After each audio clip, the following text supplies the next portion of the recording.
नमस्कार दोस्तों, इस वीडियो में हम 10वीं क्लास के छात्रों के लिए मैथ के 25 वीवीआई ऑब्जेक्टिव क्वेश्चंस बताने वाले हैं। अगर आपने 25 में से 20 का सही उत्तर दे दिया तो आप बोर्ड एग्जाम में मैथ में 100 में 100 नंबर लाने की काबिलियत रखते हैं और आपके पास वो क्षमता है कि आप 100 में 100 नंबर ला सकते हैं। लेकिन अगर कोई विद्यार्थी मान लेते हैं कि 20 में से 25 का भी उत्तर दे देता है तो वो बोर्ड परीक्षा में मैथ सब्जेक्ट में 80 प्लस के नंबर लाने की क्षमता रखता है। तो वीडियो को ज़रूर देखना, ये आपके लिए एक चुनौती है और सारे लड़के वीडियो को लाइक करना। ओके, तो चलिए मैं वीडियो स्टार्ट करता हूँ। आप लोग के लिए चुनौती है, देख लीजिएगा। तो पहला क्वेश्चन है कि माध्यक का 3 गुना और माध्यक का 2 गुना का अंतर बराबर होता है। तो दोस्तों वो बहुलक के बराबर होता है। यहाँ पर हमारा आंसर मिलेगा पहला का सी नंबर वाला। ठीक है, अब देखिए अगला क्वेश्चन हमारा दूसरा नंबर क्वेश्चन है कि एक घड़ी के मिनट वाली सुई द्वारा 1 मिनट में बनाया गया कोण होता है। तो घड़ी की सुई द्वारा जो मिनट वाली सुई होती है ना, वो 1 मिनट में 6 डिग्री का कोण बनाती है। और ऐसे दोस्तों अगर मैं कहूँ कि 60 मिनट में कितने डिग्री का कोण बनाएगी, तो 60 मिनट में पूरे 360 डिग्री का एंगल बनाएगी।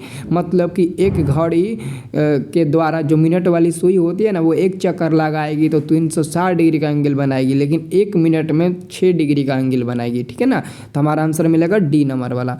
अब देखिए अगला क्वेश्चन आप लोगों का है कि आधार की त्रिज्या r तथा ऊंचाई h वाले लंबवृत्तीय बेलन का आयतन होगा। तो आप लोग ऑप्शन देखकर चौंक जाओगे। तो यहाँ पर थोड़ा सा आपको ध्यान देने वाला है। जो ऑप्शन नंबर डी नंबर में दिया ना, पाई r स्क्वायर एच, यही हमारा होता है लंबवृत्तीय बेलन का आयतन। ठीक है ना, लंबवृत्तीय बेलन का आयतन पाई r स्क्वायर एच हो जाएगा। ठीक है ना, याद रखना। अब देखिए अगला हमारा क्वेश्चन है 4 नंबर। ये प्रश्न पूछा गया है कि बिंदु -6, 10 का कोटि है। इसमें कोटि का मान ज्ञात करना है। जो दूसरा वाला है ना 10, वही हमारा कोटि का मान होगा। तो यहाँ पर हमारा बी नंबर वाला आंसर मिल जाएगा। ठीक है, अगला क्वेश्चन हमारा है 5 नंबर। ये क्वेश्चन है सेक स्क्वायर ए माइनस 10 स्क्वायर ए बराबर है। तो दोस्तों इसका मान होता है, एक फार्मूला से हम लोग डायरेक्ट याद किए हैं इसका मान कि सेक स्क्वायर ए माइनस 10 स्क्वायर ए बराबर 1 हो जाएगा। ठीक है, अगला क्वेश्चन की मैं बात करूँ तो 6ठा नंबर क्वेश्चन है, यदि x, y, z समांतर श्रेणी में है तो y का मान क्या होगा। दोस्तों अगर कोई भी 3 गो पद समांतर श्रेणी में होता है ना, तो बीच वाला का दुगुना हो जाता है। तो बीच में क्या है, y है, तो y का आप दुगुना कर दो और बाकी जो पहला है और जो लास्ट y है उसको जोड़ दो, यानी कि 2y बीच वाला का दुगुना बराबर पहला और तीसरा का जोगफल। तो यहाँ से अगर आप y का मान निकालेंगे तो x प्लस z हो जाएगा और बाटा में आपका क्या हो जाएगा, 2 हो जाएगा। तो देखो तो x प्लस z बाटा में 2, यहाँ पर देखो ध्यान से ऑप्शन नंबर बी को z प्लस x बाटा में 2 दिया है। तो यही हमारा उत्तर हो जाएगा। ठीक है, अगला क्वेश्चन हम लोग का है 7 नंबर। ये क्वेश्चन है कि साइन ए गुणे कॉसेक ए बराबर है। तो दोस्तों इसका मान होता है 1, क्योंकि दोस्तों जब इसका मान हम लोग रखेंगे, जैसे साइन ए का मान होता है p/h और कॉसेक ए का मान होता है, क्या होता है, h/p होता है। तो दोस्तों देखा जाए तो तिरछा तिरछी ये सब कट कर क्या मिल जाएगा, 1 ही मिल जाएगा। इसलिए हम इसका फॉर्मूला ही याद रखते हैं 1, और ऐसे ही एग्जाम में भी प्रश्न पूछा जाता है। अगला क्वेश्चन की मैं बात करूँ तो ये है 8वां नंबर प्रश्न। ये है कि अर्धवृत्त का कोण होता है। तो दोस्तों अर्धवृत्त का कोण 90 डिग्री का होता है। बहुत ही लोग बोलते हैं कि 180 डिग्री का होता है। जो बोलते हैं उन्हें बोलने दीजिए, आप 90 डिग्री याद रखिएगा, आप ही जीनियस कहलाएंगे। ओके, अब देखिए अगला क्वेश्चन हमारा है 9 नंबर।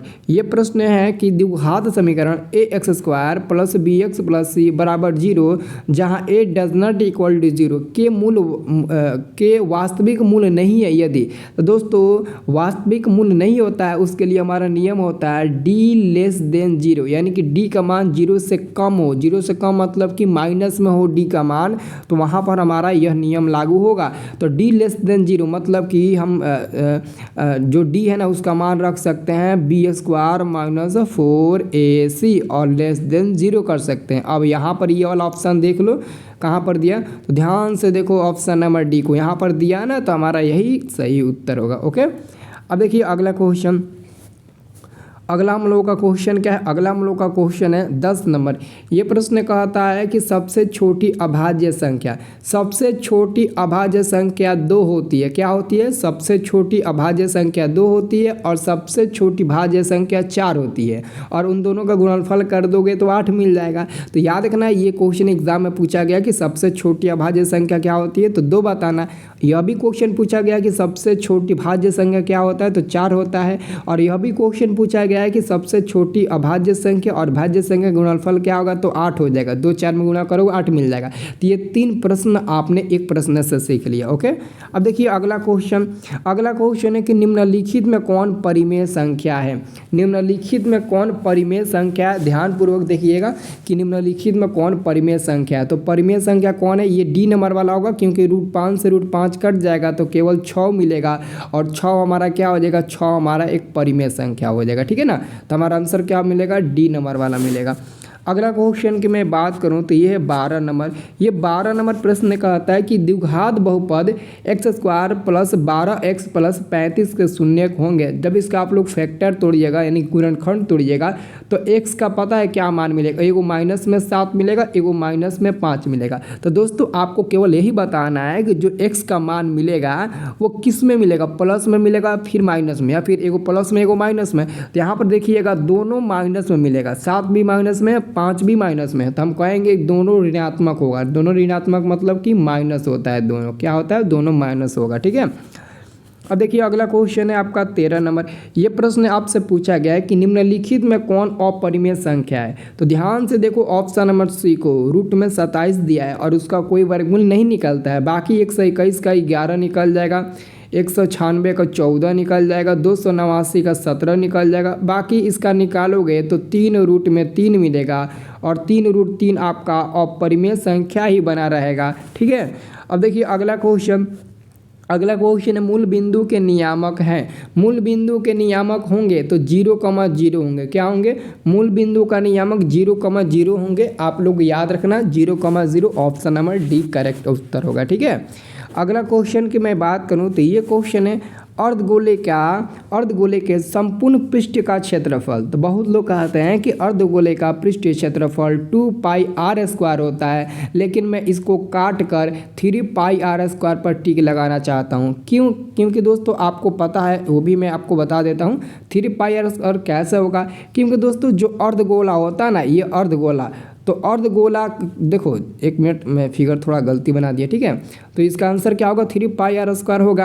अर्धगोला दोस्तों ऐसे होता है, तो केवल हमने इस वाले जो एरिया ना, ये वाला पूरा एरिया, इस वाले एरिया का मैंने क्षेत्रफल लिया, अर्धगोला ये बना, और इसका क्षेत्रफल केवल होता है πr²। ठीक है ना, लेकिन दोस्तों उसके ऊपर एक गोलाकार टाइप का एक सर्किल बन जाता है। ठीक है ना, तो इसका भी हम क्षेत्रफल ले लेते हैं, तो सर्किल बन जाएगा और सर्किल का क्षेत्रफल होता है πr²। इन दोनों को जोड़ोगे तो 3πr² बन जाएगा। इसलिए कहा जाता है कि अर्धगोले के संपूर्ण पृष्ठ का क्षेत्रफल क्या होगा, तो 3πr² होगा। ठीक है, अगला क्वेश्चन आप लोग देखोगे तो 16 नंबर आएगा। ये प्रश्न है कि एक गोले की त्रिज्या 7 सेंटीमीटर है, तो इसका आयतन क्या होगा। एक गोले की त्रिज्या 7 सेंटीमीटर है, तो एक काम करना, गोले का आयतन क्या होता है, 4/3 πr³ होता है, πr³। तो पाई का मान आप लोग 22/7 रख दो, 22/7 मैंने रख दिया। ठीक है, और त्रिज्या का मान 7 है ना, तो 7 3 बार गुणा कर दो, 3 बार गुणा कर दो। ठीक है ना, तो एक काम करो, 7 से एगो 7 कट ही जाएगा। ठीक है, अब क्या बचेगा, अब बचेगा दोस्तों ऊपर बचेगा 4 × 22, तो ये आपका गुणा हो जाएगा तो 88 बन जाएगा। फिर 7 7 में गुणा करेगा 49 बन जाएगा, और बाटा में दोस्तों 3 मिलेगा। तो अगर आपको गुणा करने में कन्फ्यूजन होगा तो ध्यान से देखिए, हमारा बाटा में 3 मिला है, और यहाँ पर दोस्तों ABC में ना बाटा में कहीं भी 3 नज़र नहीं आ रहा है, और ना ही इसमें दशमलव नज़र आ रहा है। मतलब कि हमारा आंसर होगा ये डी नंबर वाला। ठीक है ना, ये हमारा आंसर मिल जाएगा डी नंबर वाला। ठीक है ना, एक बार आप लोग गुणा करके भी देख लीजिएगा। ओके, अगला क्वेश्चन हमारा है 17 नंबर। ये क्वेश्चन है कि कुछ यहाँ पर संख्या दिया गया है और बताना है कि इस संख्या में बहुलक का मान कौन होगा। तो दोस्तों हम बताना चाहते हैं, यहाँ पर देखिए 5 यहाँ पर भी है, यहाँ पर भी है, यहाँ पर भी है। जो संख्या सबसे ज़्यादा बार रहता है वही हमारा बहुलक का मान कहलाता है। तो यहाँ पर हमारा सी नंबर हो जाएगा 5 का। ठीक है, 17 का सी नंबर होगा, ठीक है 5। अब देखिए अगला क्वेश्चन हमारा है कि संचयी विरंबरता वक्र कहलाता है। संचयी विरंबरता वक्र क्या कहलाता है? त्वरण कहलाता है। 18 का सही उत्तर होगा ऑप्शन नंबर ए, ठीक है 18 का सही उत्तर होगा ऑप्शन नंबर ए होगा। अगला क्वेश्चन की मैं बात करूं तो ये क्वेश्चन है कि 5 3 7 6 4 2 1 का माध्यिका होगा। अब यहाँ पर दोस्तों इस संख्या का आपको माध्यक निकालना है, माध्यिका निकालना है, माध्यिका यानी कि माध्यक निकालना है। तो दोस्तों माध्यिका निकालने के लिए सबसे पहले जो अंक दिया होता है उसको हम लोग बढ़ते क्रम में सजाते हैं। तो सजा लेते हैं, जैसे 1 हो गया, 2 हो गया, 3 हो गया, 4 हो गया, 5 हो गया, 6 हो गया, 7 हो गया। तो मैंने इसको बढ़ते क्रम में सजा लिया। अब दोनों तरफ से आधे आधे को हम मतलब कि बराबर बराबर हिस्सा काटेंगे। अगर इधर से मैं 3 को हिस्सा ले लेता हूँ तो इधर से भी आपको 3 को ही हिस्सा लेना होगा। अब बीच में कौन बचा? 4, और 4 बेचारा अकेले बचा है और यही 4 बेचारा हमारा माध्यिका का काम करेगा। चलो ठीक है, अकेले बच गया तो माध्यिका काम यही करेगा, ठीक है। तो 4 हमारा उत्तर मिल जाएगा सी नंबर वाला। अगला मैं क्वेश्चन की बात करूं 20 नंबर, तो ये क्वेश्चन अधिक बारंबारता वाले वक्र को क्या कहते हैं? तो बहुलक वर्ग कहते हैं, बहुलक वर्ग, क्योंकि बहुलक वर्ग में अधिकतम बारंबारता खोजते हैं ना। अब देखिए अगला क्वेश्चन 21 नंबर, असंभव घटना की प्रायिकता होती है। तो असंभव घटना की प्रायिकता का मान हमेशा दोस्तों 0 होता है, केवल और केवल 0 होता है। अगला क्वेश्चन की मैं बात करूं तो cos 64 डिग्री बटे cos 64 डिग्री बटे sin 26 डिग्री का मान क्या होगा? हमेशा 1 के बराबर होता है। जब भी ऐसे केस में मिले प्रश्न तो 1 टिक लगा देना।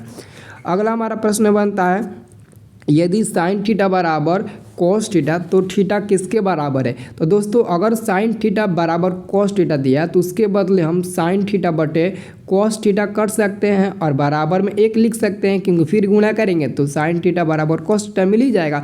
और sin बटे cos क्या होता है? tan होता है। क्या होता है? tan थीटा होता है, तो tan थीटा लिख देंगे। और एक कितना का मान होता है? तो tan 45 डिग्री का मान होता है, तो यहाँ पर हम tan 45 डिग्री लिखेंगे और tan से tan कट जाएगा तो थीटा बराबर हमारा मुख्य रूप से 45 डिग्री का एंगल मिल जाएगा। तो 45 डिग्री हमारा ऑप्शन मिल जाएगा ए नंबर वाला, ठीक है। अगला मैं क्वेश्चन की बात करूं तो ये है आपका 24 नंबर क्वेश्चन। ये है कि इनमें से कौन अपरिमेय संख्या है? तो ऑप्शन नंबर सी होगा, रूट में 7 रूट में 2 दिया है, यही हमारा अपरिमेय होगा। ऑप्शन नंबर ए में खास बात यह है ना कि 7 बार वार का चिन्ह दे दिया है और वो साबित कर देता है कि 7 ही बार बार आएगा, मतलब कि निश्चित रूप से ये परिमेय होगा, लेकिन रूट 2 अपरिमेय होगा, ठीक है। और आपका दोस्तों अंतिम प्रश्न बहुत ही लाजवाब ये प्रश्न है, याद रखना है ये प्रश्न कि लॉस ए बी का क्या होगा, यानी कि ए बी का जो लॉस है यानी कि एलसीएम होगा ए बी का क्या होगा। तो हम आपको बता देना चाहते हैं कोई भी दो संख्या होता है उसका गुणनफल बराबर होता है एलसीएम गुणे एचसीएफ। यानी कि दोस्तों ए बी का अगर आपको लॉस मतलब के संबंध में देखना है तो ए आपका पहली संख्या हो गया, तो पहली संख्या और गुणे बी आपका दूसरी संख्या हो गया, तो दूसरी संख्या यानी कि पहली संख्या गुणे दूसरी संख्या बराबर क्या होता है? एलसीएम गुणे आपका क्या होता है? HCF होता है। तो आपको लॉस निकालना है ए बी का, तो लॉस यानी कि एलसीएम अगर आप बाहर निकालिएगा तो ए गुणे बी आपका ऊपर आएगा, ए गुणे बी आपका ऊपर आएगा, ठीक है ना, यही आएगा ना, ए गुणे बी ऊपर आएगा, ठीक है। और उसके बाद से HCF आपका नीचे आएगा, HCF आपका नीचे आएगा, यही आएगा ना, देखिए तो देखिए HCF आपका नीचे आएगा। तो देखिए ध्यान से ऑप्शन नंबर सी को, ए गुणे बी ऊपर है और मौसा ए बी का नीचे है, ए बी का मौसा मतलब कि HCF नीचे है, तो यही हमारा करेक्ट आंसर होगा सी नंबर वाला, ठीक है। अब आपकी बारी आ गया कि आपने कितना में से कितना का सही उत्तर आपने मतलब कि दिया और आपको पहले से कितना प्रश्न पता था, कमेंट करके बताइए। मैं देखना चाहता हूँ कि कौन 100 में 100 लायक है और कौन 100 में 80 प्लस के लायक है, ठीक है। तो जल्दी से कमेंट करिए।